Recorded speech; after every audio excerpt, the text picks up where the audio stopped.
Break Fix's History of Motorsports series is brought to you in part by the International Motor Racing Research Center, as well as the Society of Automotive Historians, the Watkins Glen Area Chamber of Commerce, and the Argetsinger family. Bill France and the Origins of NASCAR by Buz McKim.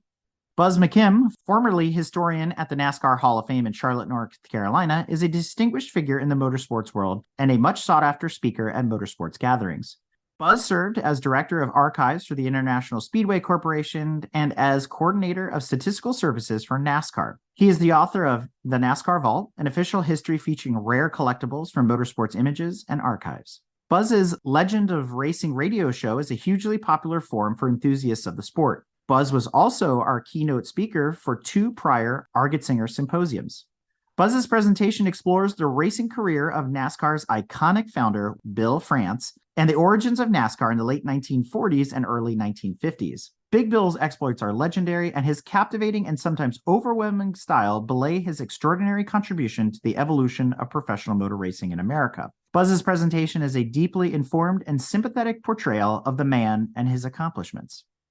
Our next presenter really doesn't need any introduction, particularly here at Watkins Glen. Welcome back, Buz McKim, who had a great effect on NASCAR history, been the historian at the NASCAR Hall of Fame Museum, been involved in more books and more productions than I can even think of, and he even paints race cars. That's how I got started. And also was a very important role in the archives of NASCAR. You're going to be talking about an interesting topic, one that always is a little interesting to hear about from different perspectives, and that is Bill France and the origins of NASCAR. Buz, it's yours. Take it away. Thank you. Yeah, I headed up the archive department at Daytona for a number of years and then went over to the NASCAR side and was the director of statistical services for a while. And then I was able to go to Charlotte and become the historian for the NASCAR Hall of Fame when they were just breaking ground, basically. So it was my job to go out and find all the items that were in the hall. That was like 3 years of nonstop treasure hunting, and that was really, really cool. But today we're going to be talking about Bill France and the founding of NASCAR. It's hard to imagine how one person can have such an effect when you think about how big NASCAR is and what they started out with. William Henry Getty France was born in 1909 in Washington, D.C. He came from a line of bank clerks. His dad liked the name Getty because it meant strength and power, and ironically, Bill turned out to be 6'5". Loved motorcycles, he loved race cars, he wanted to drive in the Indy 500, and he was kind of a black sheep of the family because of that, and he wasn't following the family line. He decided he was going to do it his own way. H.A. Branham, in his book, Big Bill, The Life and Times of NASCAR founder Bill France Sr., wrote about heritage of the France family, and it says here,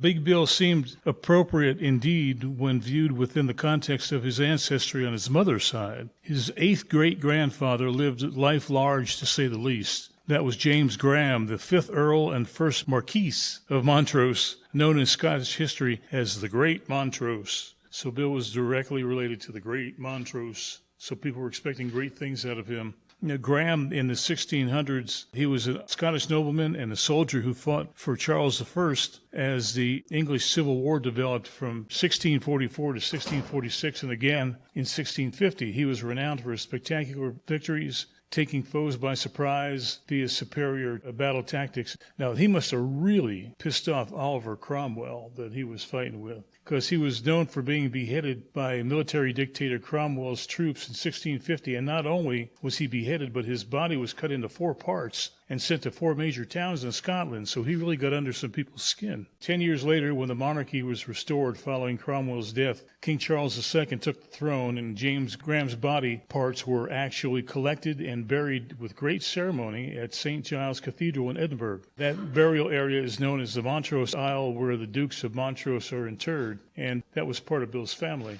Like I said, all he wanted to do was drive. He wanted to race. When he was 16, he took his father's car to the Laurel, Maryland racetrack. This was a 1.25 mile track. It was a board speedway. It was made out of 2x6s laid up on edge. The board tracks were all the rage back in that part of the century, and the motorcycles and the Indy cars of the era raced on those boards. They had 48-degree banks on that turn. Now, Daytona's only 31 degrees. but 48 degrees. And Bill got to know the people at the track, and they would let him take his dad's car around the track. And his dad got all PO'd and went over to the Ford dealer and wanted to know why his tires were wearing out so quick. Bill never bothered to tell him. He was out there playing hot laps. Bill drove in the Maryland area. He had a little sprint car that he raced. And then in 1934, he decided that if he was going to work on cars, he might as well do it where it was warm. So he decided to move to Daytona Beach. Now, the story goes that he was on his way to Miami and that the car broke down and that they stayed in Daytona. And Bill always said that that was a bunch of baloney because he was a mechanic, and he said, I could have fixed the car and we could have gone to Miami. But we came to Daytona because of the racing background, and they had family in the area. So they went ahead and they stayed in Daytona, and that's where he found his fortune. And he went to work for a Buick dealership as a front-end specialist, and then later got his own gas station. And this was during the Depression when things were really, really tight. And you talk to some of the old-timers in Daytona, and they'll tell you that when Bill had his station, if you wanted to get your car work done, you would have to front him the money for the parts and then pay him for the labor when the job was done, because Bill did not have the money to get the parts. And there was another time when there was a tire that was sitting on a display out on the island out in front of the gas station, and it was on consignment, and Bill had sold the tire. One day the tire salesman rode by and saw the tire was missing. Sammy Packard, who worked in the gas station at the time, told me the story. He said Bill went and hid in the ladies' room because he didn't have the money to pay for the tire.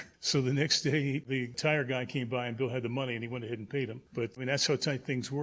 In 1936, the city of Daytona put on its first stock car race. Through 1935, from 1903, they had the land speed record runs through the measured mile. There was no stock car racing at all up until 36. Malcolm Campbell was doing close to 300 miles an hour in people's backyards in 1935, and the city of Daytona decided that it was time that they had to find another place to play. So they went to Bonneville Salt Flats. The rest is history there. But in 1936, a guy named Sig Hogdahl, who was a land speed record run guy, first guy to run 180 miles an hour, he went ahead and came up with an idea for a stock car track on the beach, using half the beach and half State Road A1A. So Bill went ahead and entered the race and came in fifth. But the city lost $22,000 on that race in the middle of the Depression, so they were immediately out of the stock car business. So for 1937, the local Elks Club put on the race, and they lost their butt. The winner made like $50. So for 1938, they didn't have a promoter. And Bill France, being a race driver and coming in fifth in that first race, really got him fired up about racing on the beach.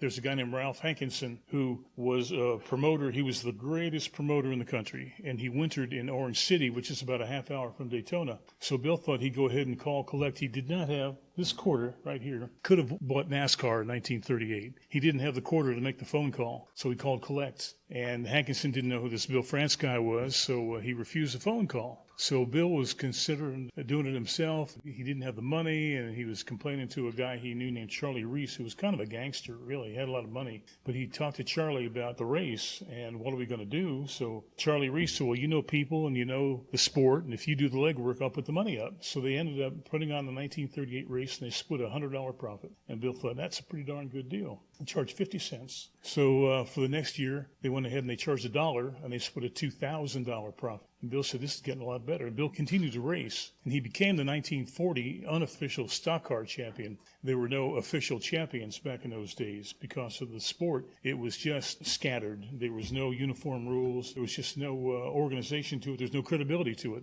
Bill raced one time in Maryland. They had a big race advertising $500 to win. So Bill drove his heart out that day and finished third, and he got $10. So he asked the promoter, he said, well, what about this money? What about this $500? So the winner got $50. And the promoter said, I just said $500 to make things interesting. There was no credibility. So that always stuck in his craw. And Bill was a very honest guy, and he didn't care for being screwed like that.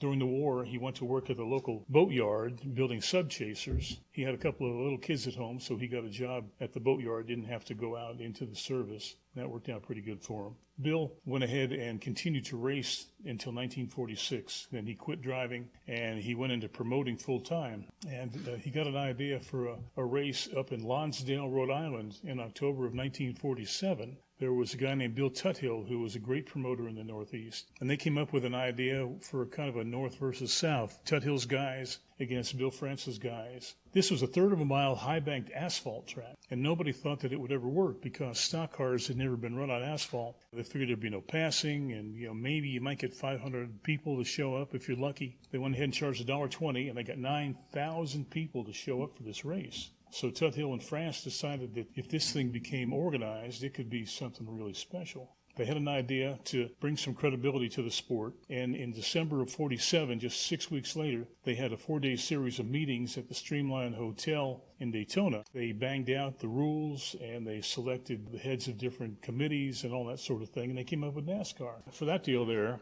Bill gave a stirring speech. In fact, it's so stirring that it covers one whole wall in the Research and Development Center there in Charlotte. The way he worded this is pretty amazing. He says, "Stock car racing has got distinct possibilities for Sunday shows, and we do not know how big it can be if it's handled properly. We can go the same way as big car racing, Indianapolis, and I believe stock car racing can become a nationally recognized sport by having a national point system. Stock car racing, as we've been running it, is not, in my opinion, the answer. We must try to get track owners and promoters interested in building stock car racing up. We're all interested in one thing, and that is improving the present conditions, and the answer lies in our group right here today to do it." With that, he was awarded the position of president of NASCAR. Tut-Hill became the executive secretary.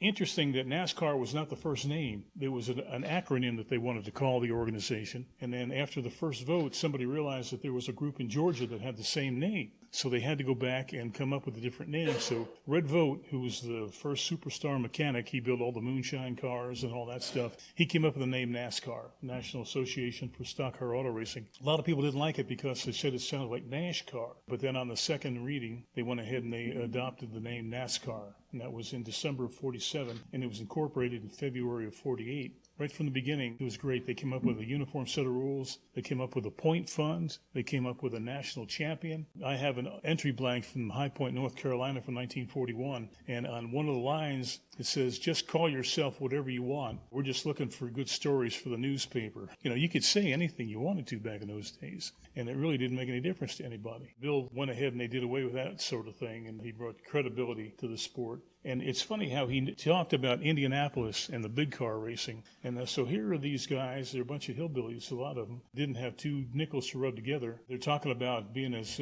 successful as Indianapolis, and that's just about how it is now. In 1965, Bill said that NASCAR would be as big as the stick and ball sports by the turn of the 21st century, and he didn't miss it by much. And he was a visionary, very much a visionary. Well, like I say, he was 6'5", very booming voice. He knew who to schmooze and how to schmooze them. And he was the major guy in that regard. He got an awful lot of friends that way. He was very honest, very charming. He could talk you into anything. There's a lady that is working in the ticket office at Daytona Speedway, Lightning Epton. She's 103 years old, and she still goes to work every day. And she's been working for NASCAR since the 1950s. And that's the kind of loyalty that Bill instilled in people. It's pretty amazing to see how things grew up over the years and what NASCAR has become. And now they're even talking about the space deal, too. So there's no telling how far NASCAR is going to go. They had that car go to Le Mans this year. It's quite an operation there. Let me tell you, in closing, what kind of guy Bill was. In 1972, they had the race at Talladega, the Talladega 500. Bill talked to a fellow named Lynn Hendershot that worked for NASCAR. He gave Bill the entry blanks and said, divide the prize money up into 60 spots. And Lynn said, why 60? He said, we're going to run 60 cars at Talladega this year. And he said, well, I think you're making a big mistake. And Bill got PO'd. He didn't like being told he was wrong. Lynn said, we've had a lot of problems with Talladega with only 50 cars. I think you're making a big mistake here. He said, well, if you don't like my opinion, you can just hit the trail. So Lynn went ahead and divided it up into 60 spots, and during the race they had a huge pileup on the backstretch, and it destroyed about half the field, and Bill needed those cars to make his next race. And everybody was racing on a shoestring back in the 70s. There was only a couple of cars that really had a big budget and big sponsors and that sort of thing. Everybody was running kind of foot to mouth. Lynn said, I'm sitting up in the press box, and all of a sudden I get a tap on the shoulder, and it's the tall man. That's what they called Bill around the track, the tall man. And he said, the tall man said, we need to go for a ride. So they got down to Bill's station wagon, and they went down into the pits, and Bill went ahead and wrote a check for every one of those wrecked race cars because he knew it was his fault that those guys got tied up. That got all tore up. So it cost him, but he did the right thing, and he had a full field for the next race. But he told Lynn, he says, do me a favor, don't ever tell me I told you so. But that's the kind of guy he was. He was extremely benevolent, very much a civic-minded guy, and he certainly has made things interesting. He's made my life interesting, that's for sure. And does anybody have any questions? Yes, ma'am. We're not NASCAR people, but slowly sort of getting indoctrinated through this. We're going to get you. Don't worry about that. We'll get you. You mentioned that, people could sort of make whatever statements they wanted to make. How, as a researcher, do you then handle that looking back, sort of as an unreliable narrator? Yeah, it's pretty tough before the war, and up through 1946, pretty much the thing, there were people that were recognized as national champions, but it's always in quotes, unofficial. The philanthropic side of the France family. Can you talk a little bit about that? Hospital there is massive. I know there's a lot of family involvement. Oh, yeah, they have the France wing of the hospital there, the Halifax Hospital in Daytona, and the Betty France Tower. And they have Speediatrics, which is a special fund for kids. And then they have the NASCAR Foundation, which is another child foundation. Most of the drivers have their own foundations. Some of them are for animals, some are for abused wives, some of them are for kids, some of them are for this and that. Giving back is a big, big part of the sport now. Junior Johnson and Richard Childress had given millions to the hospital in Winston-Salem, North Carolina for kids. It's just a big part of the sport. I just want some clarification. Legend has it that Big Bill showed up at the drivers' meeting at Bowman Gray with a pistol. Yeah. The drivers were trying to essentially unionize and get better working conditions, and he stood up in the drivers' meeting and brandished a handgun and said, "I'm not afraid to use this if you continue down this path of wanting to negotiate." Is that true? Yes, it is. Okay. That's all I wanted to know. Yeah, Ned Jarrett was there, and he said it was true. He had the pistol, and he knew how to use it. He wasn't going to have anybody mess with his baby. In fact, Mackenzie did a heck of an interesting book on that subject that he'll be talking about a little bit later on. Yeah, old Curtis Turner was trying to get financing for his Charlotte Motor Speedway, and Jimmy Hoffa came along and said, if you unionize the drivers, I'll give you whatever you need. So, boy, that's the last thing Bill France needed, and it got to be a real civil war, and Curtis was thrown out of NASCAR for about 5 years. And he was eventually let back in, showed he'd still win. Another group got their money together and finished Charlotte Motor Speedway, and Hoffa was never involved, and it never got anywhere. Cameron Argetsinger and France were collaborators. Can you talk about that? Oh, yeah. In fact, Bill always thought an awful lot of what the Argetsingers did here. I'm not sure on an inside track what it was like, but I know that they had a great respect for each other. Of course, NASCAR first ran Glen here in 1957. So that's how much that Bill thought of the race. Road racing was extremely rare back in those days. There was only one or two other road races that had ever been run before. Buck Baker went ahead and came here in a 57 Chevy and won. And they ran in the opposite direction. That must have been kind of interesting back in those days. I was told that France was an official or an organizer for the George Wallace presidential. Oh, yes. He tried to get Argetsinger involved. Yeah, I didn't hear about that, but he was involved with George Wallace back in one of his presidential campaigns because they had built Talladega, and Wallace was a big help. So one hand washed the other in that regard. And Bill was really good about that sort of thing. He got a lot done just by being charming and giving back and making deals and all that. Bill Rexford was the second NASCAR champion, and he was a northerner. Somehow he gets lost in the shuffle, I think.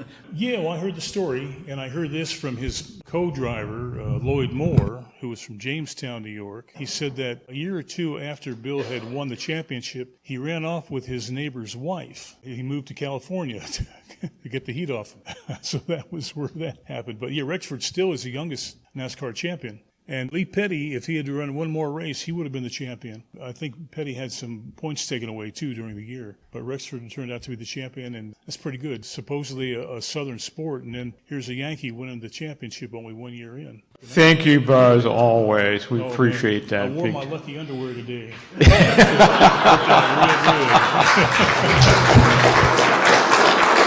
very much.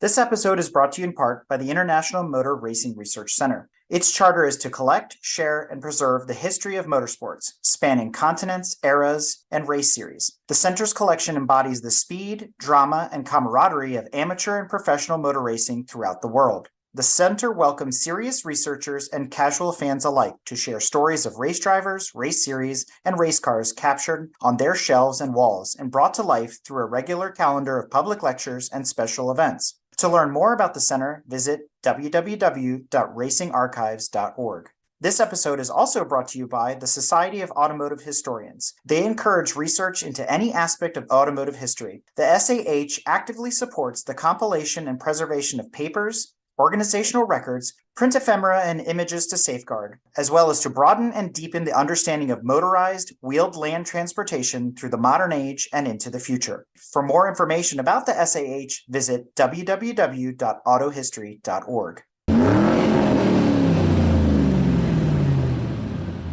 We hope you enjoyed another awesome episode of Break Fix Podcast, brought to you by Grand Touring Motorsports. If you'd like to be a guest on the show or get involved, be sure to follow us on all social media platforms at Grand Touring Motorsports. And if you'd like to learn more about the content of this episode, be sure to check out the follow-on article at gtmotorsports.org.